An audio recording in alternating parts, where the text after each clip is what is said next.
Folks, I don't want to say that this person is a guest because this is his home as well. He is one of our compas. We know him. You guys always ask for him. You guys love him as well. It is Fox Sports reporter, NFL reporter, Eric D. Don't forget the D. Williams. Eric, thank you so much for jumping on with us and previewing the 2025 NFL season. Hey, thanks for having me. As always, I appreciate the invitation being extended, and I'm ready to get after it. By the way, you can tell he has the air conditioning on because he has a sweatshirt, a hoodie on. Hey, you start to have thin skin in your older age, man. So, wear sweatshirts around. Hey, that's actually a big debate in my household, Eric, because I like to put the AC on 77, but my fiance is like doing 68, and we're fighting. I can't. But I'm not winning the battle. I'll say that. Good. But I have to close the vent in our studio here because it gets too freaking cold, or I'll be wearing the hoodie. So that's the way I kind of compromise. But the hoodie's not. It's also. I would rather freeze to death than burn. I would rather freeze to death than burn to death. He doesn't realize it, Gil, but he will later. Happy wife, happy life, man. Oh yeah, so I'm 100% with you. But you better happy make Dan, happy life. That's what I've learned. Well, yeah, if you're. Yeah, I'm sure for sounds like a person that might be single for a while. I was gonna say, you're gonna take your brother to live in the back of the house with you and your family. Oh no, he would have his own. We're gonna live right next to each other. That's how this is gonna go. A house across the street. Exactly, and I'm gonna be able to hear everything that's happening at his house because he's so damn loud. But back to football, and actually that's a good conversation because it is a carne asada, the 5th annual carne asada here on Compas on the Beat, and that's why we wanted the compa Eric D. Williams on the show here. But it's not a real carne asada or a kickback barbecue without some debate. And last time, I was confused, Eric. Why aren't you higher on the Kansas City Chiefs, a team that went to the Super Bowl 3 years in a row? You're not even high on the Detroit Lions, a team that won 14 games last year, and I know they're disappointed in that Commanders game. But let's start out with that debate there. The Heat, why are you down on those two teams, the Lions and the Chiefs? Well, let's talk about the Chiefs first. I mean, the news just came out that Rice is going to start the season with a 6-game suspension.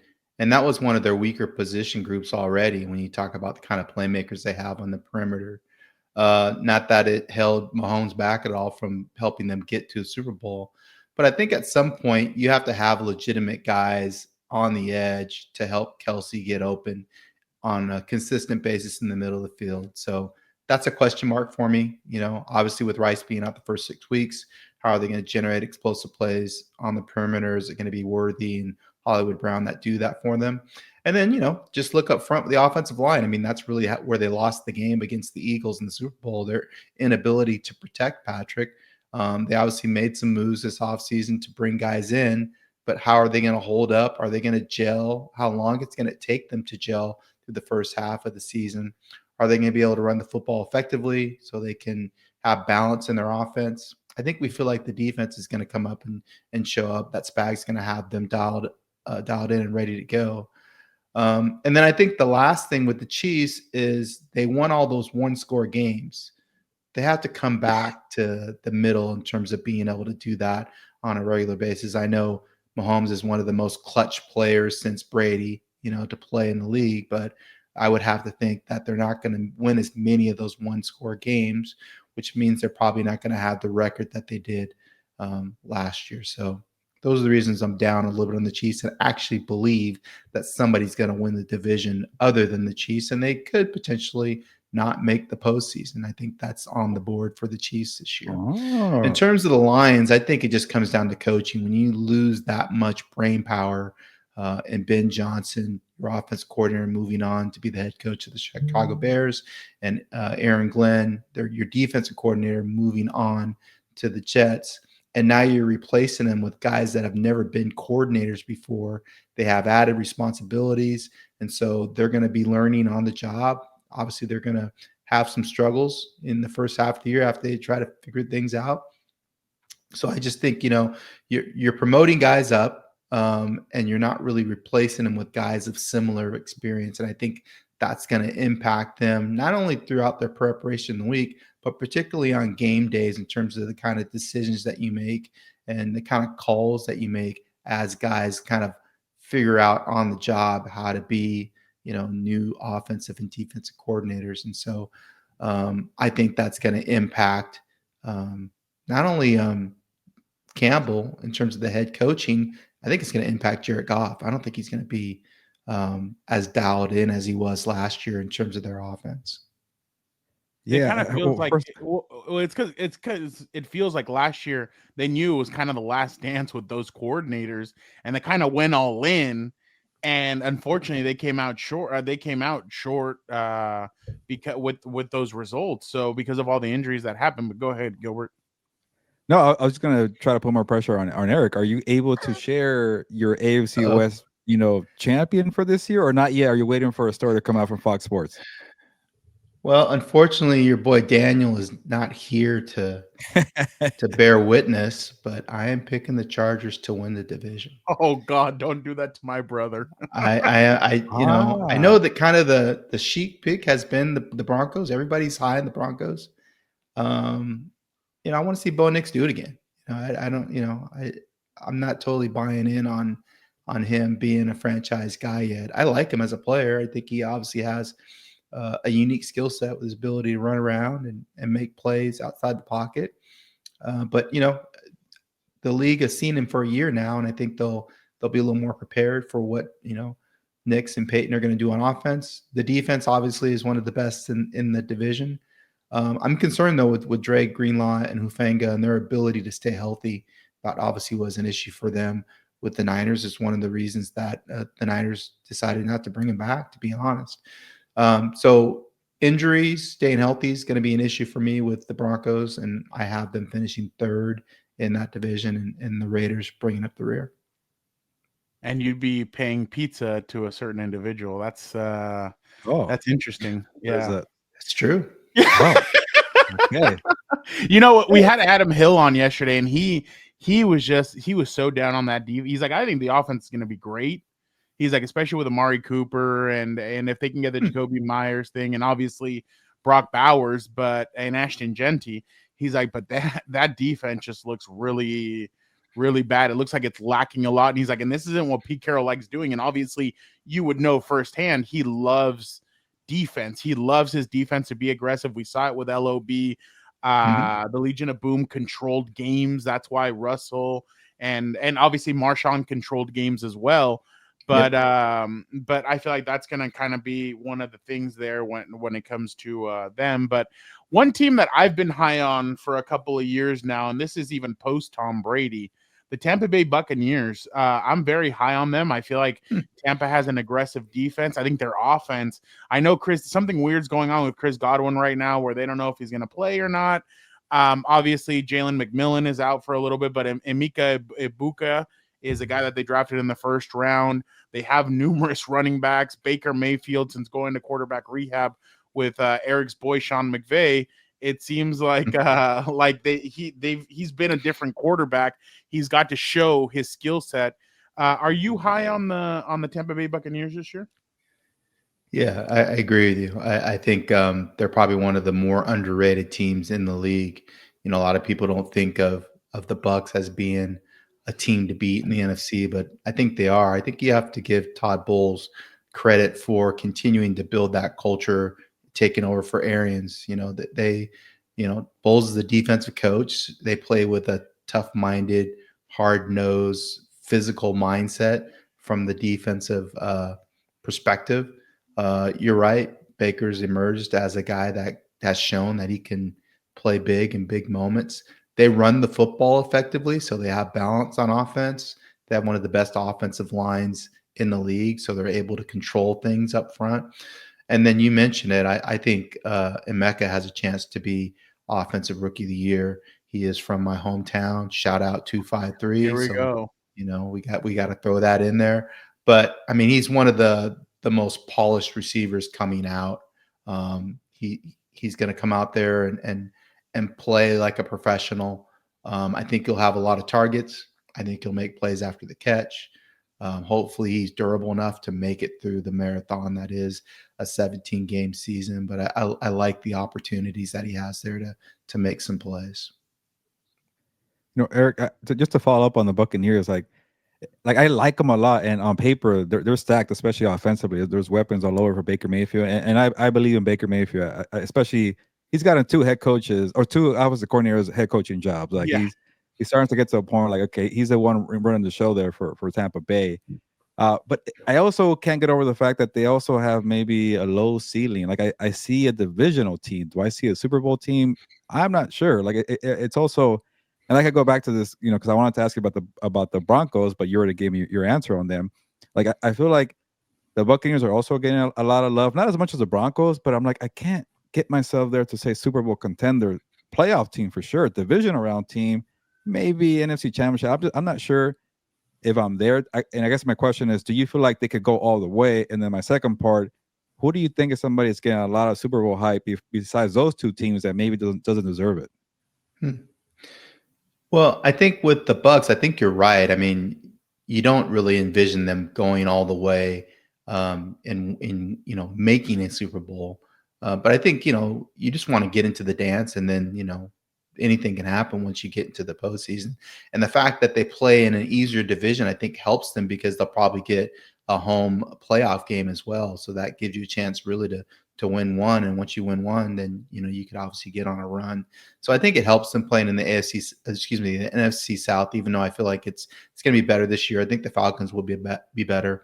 I think the Panthers will be better this year in the second year under Dave Canales. And we just won't talk about the Saints because I think we know what's going on there. they're playing for the number 1 overall pick. So to answer your question, I don't see them as like one of the top 2 or 3 contenders in the NFC, but I do feel like they have a puncher's chance if they are able to get in there because of their ability to play offense and defense. I think they can win a lot of different ways. In terms of people, a team that's maybe people are talking too much about, that's a great question. Maybe the Eagles. You always have a team that's coming off a Super Bowl like that, and you wonder if the motivation is going to be there like it was the previous year. Our guy's going to come back as stoked to get after it as they were the previous year. Is Saquon going to run for 2,000 yards again? Probably not. They lost some pieces in free agency, and you look at Sweat and Milton Williams and guys like that they have to replace. Is the head coach going to be able to keep his head on straight for 17 weeks, and not go after the fans or do anything, cringeworthy on the sideline? So yeah, I think there's some question marks there with Philadelphia. Obviously, they're a well-run organization. Howie Roseman does a great job in terms of, putting that roster together. But they play in a tough division as well. Washington's going to be right there with them. Despite all the drama with Dallas, I expect them to be okay, like a 500 team. And then I expect the Giants to be better than maybe people think, if they get competent quarterback play from Mr. Unlimited Russell Wilson there. Yeah, Your my guy. boy. That's my guy. Apparently, whether I want him to be or not, that's my dude.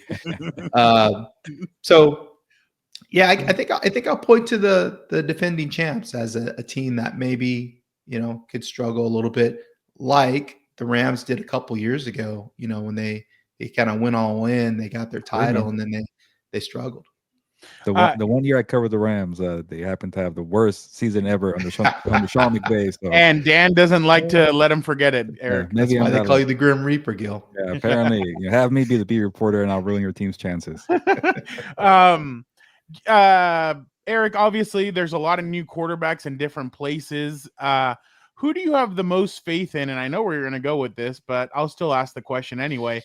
Danny Dimes with the Colts, Mr. No Bluetooth headphones, Aaron Rodgers with the Steelers, Justin Fields with the Jets, Sam Darnold with the Seahawks, or Geno Smith with the Raiders? I think you know where you think I'm going, and I'm not going there. Wow, you're not going to Vegas. I'm not going to Vegas. I'm not going to the Pacific Northwest. I am going to Three Rivers Stadium there. Heinz Field, excuse me. Wow. Yeah. Okay. Aaron Going double Rodgers, check. man. I'm buying it. I don't know why, but I'm buying the fact that the old guy's gonna, go back to Fountain of Youth and lead the Steelers to prosperity. Mike Tomlin's gonna win Coach of the Year for the first time in his illustrious career. They're gonna play tough defense, and Aaron's gonna figure out a way for them to win 10, 11 games and get him in the postseason. He must, somebody on that team must be from the 253 if this is what if they have Eric's belief. There's nobody there, I believe, from the 253. I'll have to do a deep dive on the roster. I just I mean, Aaron is from the West Coast, Northern California guy. So maybe that's it. I think I know where you're going with this one. Which one's the quarterback that you have the least confidence in? Man, what were the choices again? Danny Dimes, Geno Smith, Justin Fields, or Sam Darnold? Probably Justin Fields for me. I just haven't seen enough to a new head coach, new offense coordinator, new offense. I just I'm from Missouri with Fields. I'm waiting and seeing how he's going to play. He has to show me. Eric. There you go. I think my Wi-Fi is acting up, but I'll ask a question here, Eric. Let me know if it's sucking here. But I do want to ask you about the Steelers. So if you're saying 10, 11 wins, that means you have them in the playoff, right? Yeah, I think they'll be the second team out of that division. Oh, I was waiting for you to say they're going to win that division. That really, I mean, not going that far on the ledge. Okay. So I think I know who he has. I know who he has out, by the way. Go ahead. Okay. So then, yeah, because I feel like the AFC is a little easy to, I guess, predict. You got the Ravens, the Bills, the Chiefs, Texans, and we already know you got the Chargers and the Steelers. So who's that last team? I'm assuming that maybe could it be a surprise for you? Who do you see? Is it the Broncos? Is it kind of that easy same teams from last year, or what do you think? Bengals. Oh, damn! I thought you were going to say no Bengals. No, what? I think so. Wait, so no Ravens? No, oh, Ravens. 3. Okay. No. So you're wrong. The Ravens. So he had, yeah. He has Ravens, Chargers, Houston, and and Buffalo winning the division, and he has the Steelers, the Chiefs, and the Broncos as the Bengals. Oh shit! So he's kicking one of those. Okay, so he has. Who do you have as the? I had the Broncos out. Okay, so it's Chiefs, I like Steelers, it. and Chiefs, Chargers. Bengals. I like that. Okay, wow, look at that. 3 in the north. There you go. Okay, yeah, because I feel like the AFC is tough to get a sleeper team in there. Like you kind of have to go familiar faces just because the good teams have the elite quarterbacks, and it's hard to compete with that. But the Broncos will have an elite quarterback, so I like that thinking too. You're gonna go against them and fade them and not go into the Super Bowl hype. Yep, I'm just going with the dudes. Who are the best dudes that are leading the team? Eric's old school. Just keeping it 100. There you go, 100. I like Burrow over Knicks. Oh, there you go. Eric, I think the Bengals beat the Broncos late in the season. They did. Do I remember that right? They did, yeah, they did, but they weren't able to. Why weren't they able to? Oh, they weren't able to get in because they needed the Chiefs to beat the Broncos, and the Chiefs rested all their starters. Yeah, or else the Broncos wouldn't have been in. I know. Yeah, exactly. Eric, obviously last year we saw what happened with the Rams. Again, and I hate this narrative, but they were the one play away from beating the eventual Super Bowl champion. That's what we dubbed them. They had belts made and rings given and everything. Oh, yeah. Not that you're salty about that or anything. No. I can't stand that narrative. They lost. Yeah. I mean, they lost in the divisional. Who gives a shit? But obviously they went out. They said, you know what, Cooper, go to the 253 with Eric up there. We don't want you anymore. They brought in Devontae Adams. Back home. They brought in Puna Ford. Do you feel like they've done enough to put themselves in that contendership for the Super Bowl, or do you feel like this back issue with Matthew Stafford? Because we've heard what Sean McVay said. It's like it's a little bit of pain tolerance, but also having to play through the pain. That's not good when it comes to a 37-year-old quarterback. What do you make of the LA Rams? Yeah, Fernando. I mean, we were both there for the joint practice, and we've seen them a couple times, both joint practices. And it is a significant issue. Like McVay said, it's pain tolerance and it's functionality in terms of him being able to come out and play on a weekly basis. So despite that, yeah, I feel like they have done enough. And the reason I say that is their defensive line is elite, particularly with Puna being there. So I feel like defensively, they'll be able to control things up front to protect their back seven, which is, one of their weaker areas in terms of their defense. And then I think offensively, they could score a lot of different ways. I mean, you saw how Davante Adams and how he looked in practice. He looks like the old Davante Adams. And then you add that with Puka in terms of what they could do on the perimeter. Tutu Atwell, has the ability to top off the defense with his speed as a third receiver option. That tight end, Ferguson, looks pretty good. Looks like he might be able to do some things as a seam threat down the middle of the field. So you have him and Higbee at tight end. You have Kyron Williams and Blake Corum at running back. You have a lot of playmakers on offense. Obviously, the question mark is their offensive line. What's going to happen with Alaric Jackson coming off the blood clots? Is he going to be able to get onto the field? But they've kind of protected themselves a little bit by bringing in, Humphreys. And they also kept Quisenberry, a guy that's, has some experience in terms of the tackle position.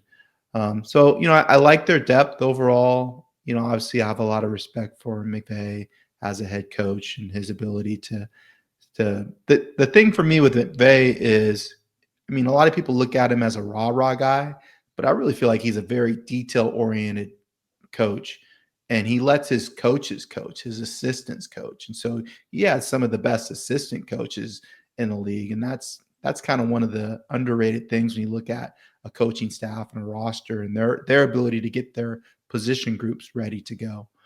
So for all those reasons, I like the Rams in that division, even though the 49ers have such a soft schedule. When you look at the 49ers home schedule, and it's a joke. Like, they don't play anybody. So, I mean, I just feel like they're going to walk to 10 wins when we look at the Niners are playing. I need that. So for me, and I like the Seahawks too. It's hard for me to kind of not talk about the Seahawks because they did win 10 games last year. Sorry. And I think they're going to be better offensively. But I'll go with the Rams to continue to be the tops in that division and to have a chance to win Super Bowl. Gilbert, do you have any other questions for Eric before I ask him all the Super Bowl stuff I have for him? Yeah, you could have the rapid fire. I'll give him one more because I do want to hear more about the other LA team. And we don't have time, but I'm not as high on the 49ers. But everybody seems to be high on the 49ers, and that's a topic for another day. I'm just not about the 49ers. Okay. But I hear you. do you know the other team in red in that division who I'm higher on? But Yep, I do. Eric, yeah. So the team that you have in the AFC West, the Chargers, we kind of just moved on and like, oh, cool, that's your team, Eric. But why are the Chargers your team? And I remember a week ago we talked to you. That's why I knew that you weren't high on the Chiefs and the Lions, and we got to pick your brain a little bit. But you were concerned about the Rashawn Slater injury. Why have you come around and said, all right, I'm okay with that? Jim Harbaugh, the coach. I think in these situations you have to lean on who's leading the team, and you go back and you look at the history of Harbaugh and how his teams do in the second season. They usually have a bump in terms of how they play, with him being around leading them in that second year. So I expect, even though they are dealing with some injuries, for the Chargers to take a bump, in terms of Harbaugh leading them in the second season. I think their talent is better than it was, his first year. So I think that's part of it too. They have a little better depth, particularly on the offensive line. So I think that helps protect them a little bit with the Slater injury. I love Hampton. He's my, even though, I like Emeka, he's my pick to win Rookie of the Year, Hampton, because I just think he's going to get 20, 25 touches a game. and I would be surprised if he doesn't run for over 1,000 yards if he's able to stay healthy. I think he's clearly the number one option there at running back, depending on what happens with Harris and how he comes back from the eye injury. I think they have enough playmakers on offense. I know there's been a lot of talk about, Justin not having enough playmakers, and I ain't buying that. Like, Justin needs to go out there and play. He's making 50-some million a year. I don't care if it's me and you out there lining up on the outside. Like, make it happen. Figure it out. You got your boy Keenan back. Keandre looks like a dude. Trey Harris looks like a dude. We obviously know what Ladd can do. Oronde looks like he can play. Like, I mean, just you should figure it out. You have one of the better running backs in the league. Like, there's no more excuses. You got to come out and ball. And so offensively, they should be able to score. Defensively, you have Minter coming back, and I think there's enough pieces defensively to still be solid on that side of the football. Obviously, Joey's gone. Tully has to step up and be a dude on the outside for them. You're going to miss Puna, I think, on the inside. Although, I think Fernando is relatively high on some of the guys. No? No, I mean, Fernando doesn't know shit. Eric has to ask somebody else. Fernando actually knows shit. I did ask DJ some questions when I saw him at joint practice. So, Fernando's still salty about that. Oh, that was DJ said the same thing that Fernando said. So I was like, oh, okay. Fernando does know what he's doing. I like Deion Henley to have an all-pro type season at the second level defensively, and then we know what Durham's going to give you. Durham's going to run around with his head on fire, smacking people, which I love. So yeah, I think they're positioned pretty well to go out and be, I don't know if they'll be 11-6, maybe 10-7, but they'll still reach the postseason. And I like the fact that nationally, people aren't picking them this year. Yeah. Every year people are like, oh, the Chargers are kind of their chic pick and trendy pick. This year, they're not that. And I think that kind of bodes well for them. And the other point I'm going to point out what Eric said about Rashawn Slater. Teams have to go through adversity to be able to win the division and be able to do things. Jim Harbaugh knows about adversity. He's fine being able to push through it. And next man, I mean, when he says next man up, I mean, that's exactly what they do. So it's not like in years past where a Rashawn Slater goes down and you're like, okay, well, might as well scratch this season gone. But now with this coaching staff, it feels like these guys know exactly what they're doing. And so, yeah, no, I completely understand where Eric is coming from. But my bad. That's me. Sorry. Gilbert, I didn't know. Do you have one final point? No, or no? I'm done. Yeah. Okay. I know you got to get to the important question. His jaw is on the ground, Eric. That's why Gilbert's jaw. So, but we can talk Niners later. No, he wants to talk Cardinals. Yes, please. Yeah. He wants to talk Cardinals. This year, the Super Bowl is back in the Bay Area. Yeah, in Santa Clara. We asked the other day, we asked Tyler Dragon who he wants for the halftime show. He said E40, MC Hammer, and I can't remember the third artist. Yeah, Too Short. Yeah, he said those three artists. Eric, are you with him, or who do you want to see as a halftime I'm totally with him. I want to see that for sure. I mean, with James E running it, it feels like that's exactly where they might lean. I'm all for it. I think that makes total sense to have those three people representing the Bay. We'll probably get Journey. I was going to say, why not Journey? they performed at the NFC title game in Santa Clara against the Lions. We'll probably get a Journey reunion. There's one. And we won't even get like the regular guys singing. We'll get the Asian guys singing. The cover band. I had no idea that was a real group that for that game, Eric. I'm like, who the hell are these guys? These old geezers here. There's one. I went to a rocker school, so I know all about Journey. Oh, look at that. the grunge era. That's why from Washington. Before that, there was the big hair band era, the 80s. Look at that. There's one artist that Dan does not want to see at the halftime show, and I won't. I'm sure everybody can guess who that is. But Eric, do you have a Super Bowl prediction? Are you writing something about what your Super Bowl prediction is, or are you good giving it out to us? I am good giving it out to you early. I know what it is. It'll be published. You probably already know. Probably already told you. I have Bills over Commanders. I think my score is 30-23. Ooh. Wow. I like it. Josh Allen Bills finally getting Bills it done. finally get one. Well, it's because of my conspiracy theory. The Bills Stadium is closing. They're opening up a new one next year. Why not open it up with a Super Bowl championship? Hang the banner. Yeah. No, the real storyline is Kelsey and Swift getting Nobody cares. married. Yeah. Oh, everybody cares about that. Not in the NFL. Just in general. You go ask Jim Harbaugh. Hey, Travis. I mean, if you want eyeballs in the Super Bowl, I mean that's it, right? The hell, is that what you guys want for the halftime show? Him marrying her and that'd be awesome. doing their vows during halftime. It's like WWE right there, Triple H and McMahon. You know. Yeah, I'm surprised you wouldn't want this, Fernando. No, not that. I'm good off of that. I'd rather see like Too Short and E40 and MC Hammer come out and everything. I'd rather that, not the other thing. What's the Cardinals record going to be this year?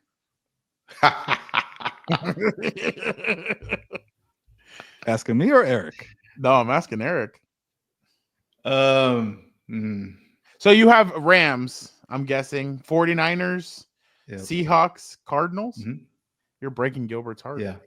Yeah, I do have. I think Cardinals are still going to be decent. I think, to me, that's the best division in football. I think the NFC West is the best division in football this year, and I think the AFC North is the second best division. And so I just think it's going to be a dogfight. And when I rank those teams, I'm ranking them by which head coach I think is the best.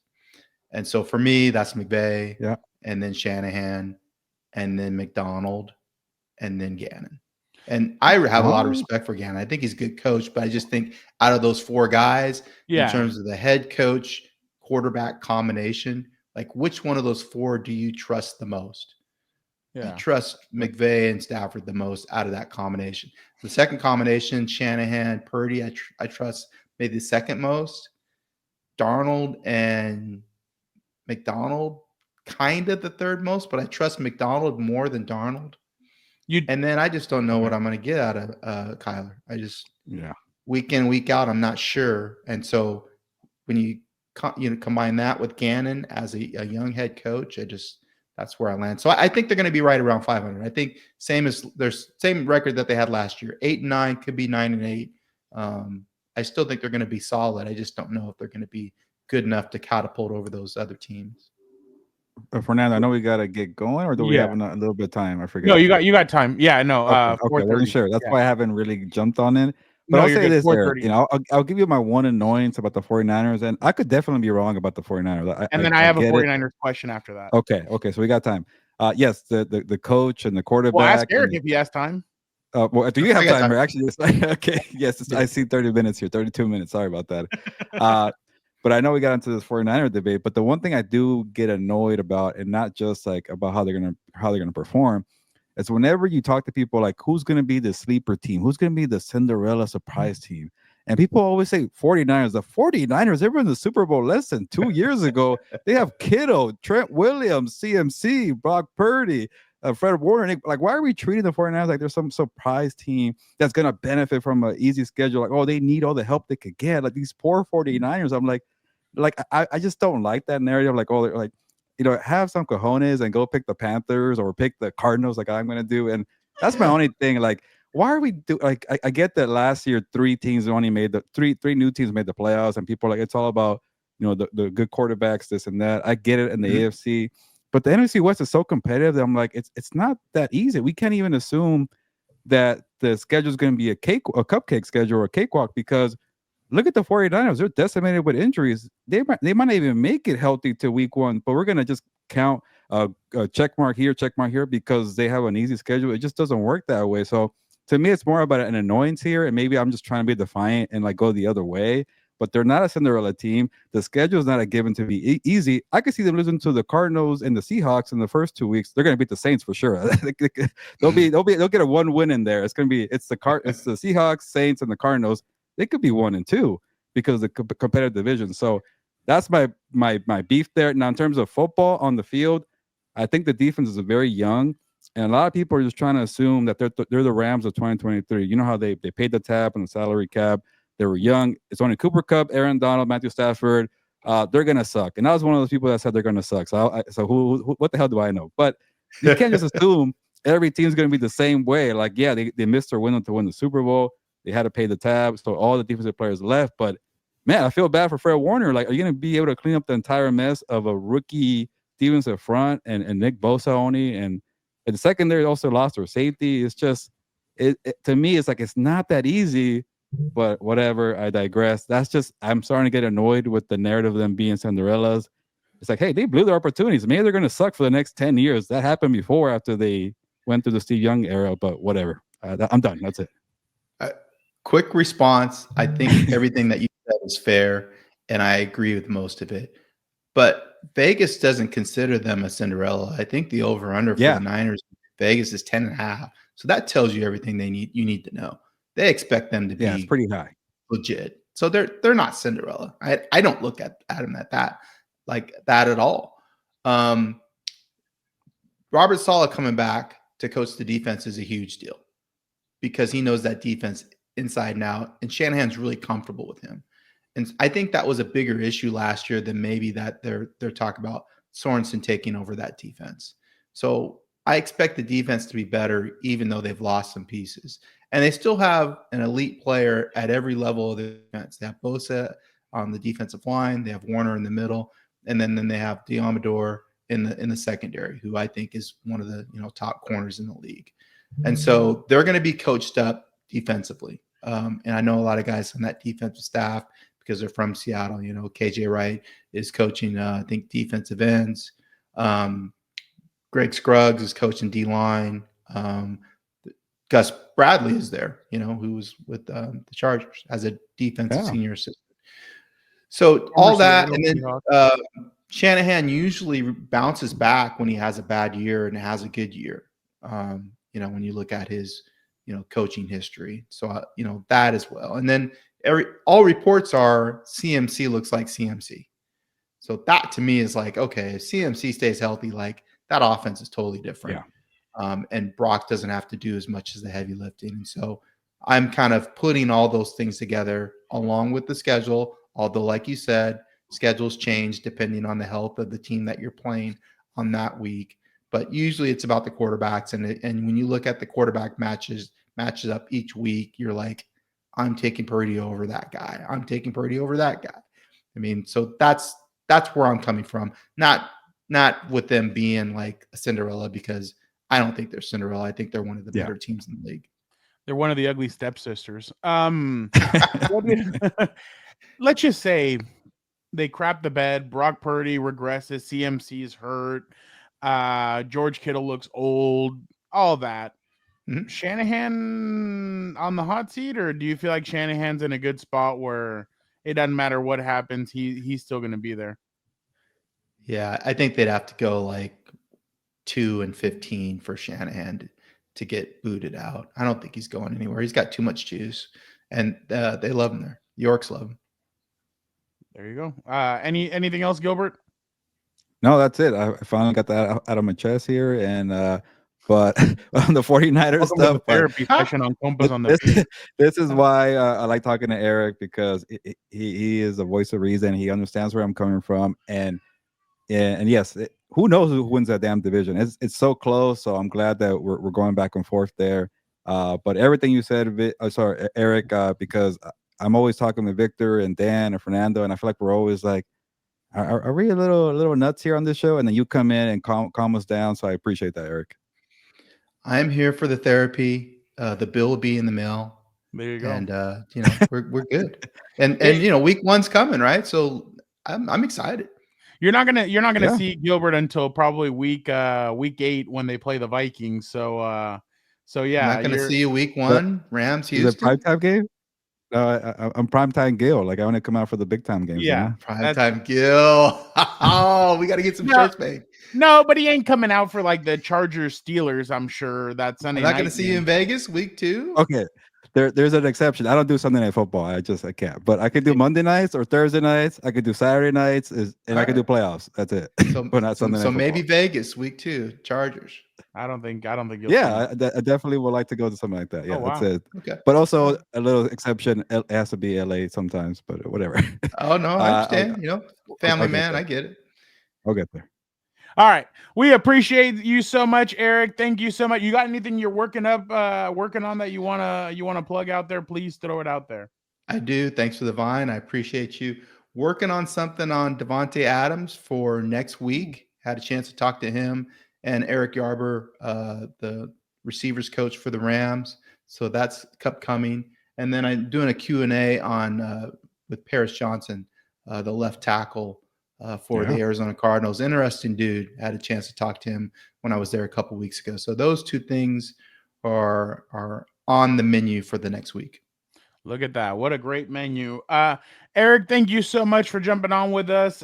We appreciate it as always. Like we say, this is your house as well. So we appreciate having you on.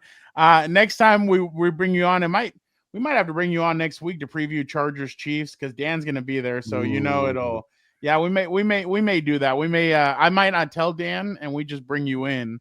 Daniel's going to be in Brazil? Huh? Is Daniel going to be in Brazil? No, hell no. He ain't going to Brazil. No. Oh, I thought he said he's going to be in Brazil. No, sorry. I meant like he's going to say we have to let the Brazilian authorities know it's coming. No, Dan's not allowed to leave the country unless it's a TJ. So he needs written permission to. I think that's fair. Yeah, but thank you so much, Eric. Make sure you guys follow him at Eric_D_Williams. If I'm correct. And Eric is stepping up his Instagram game. So make sure you follow him. I think it's at EDub, right? NFL.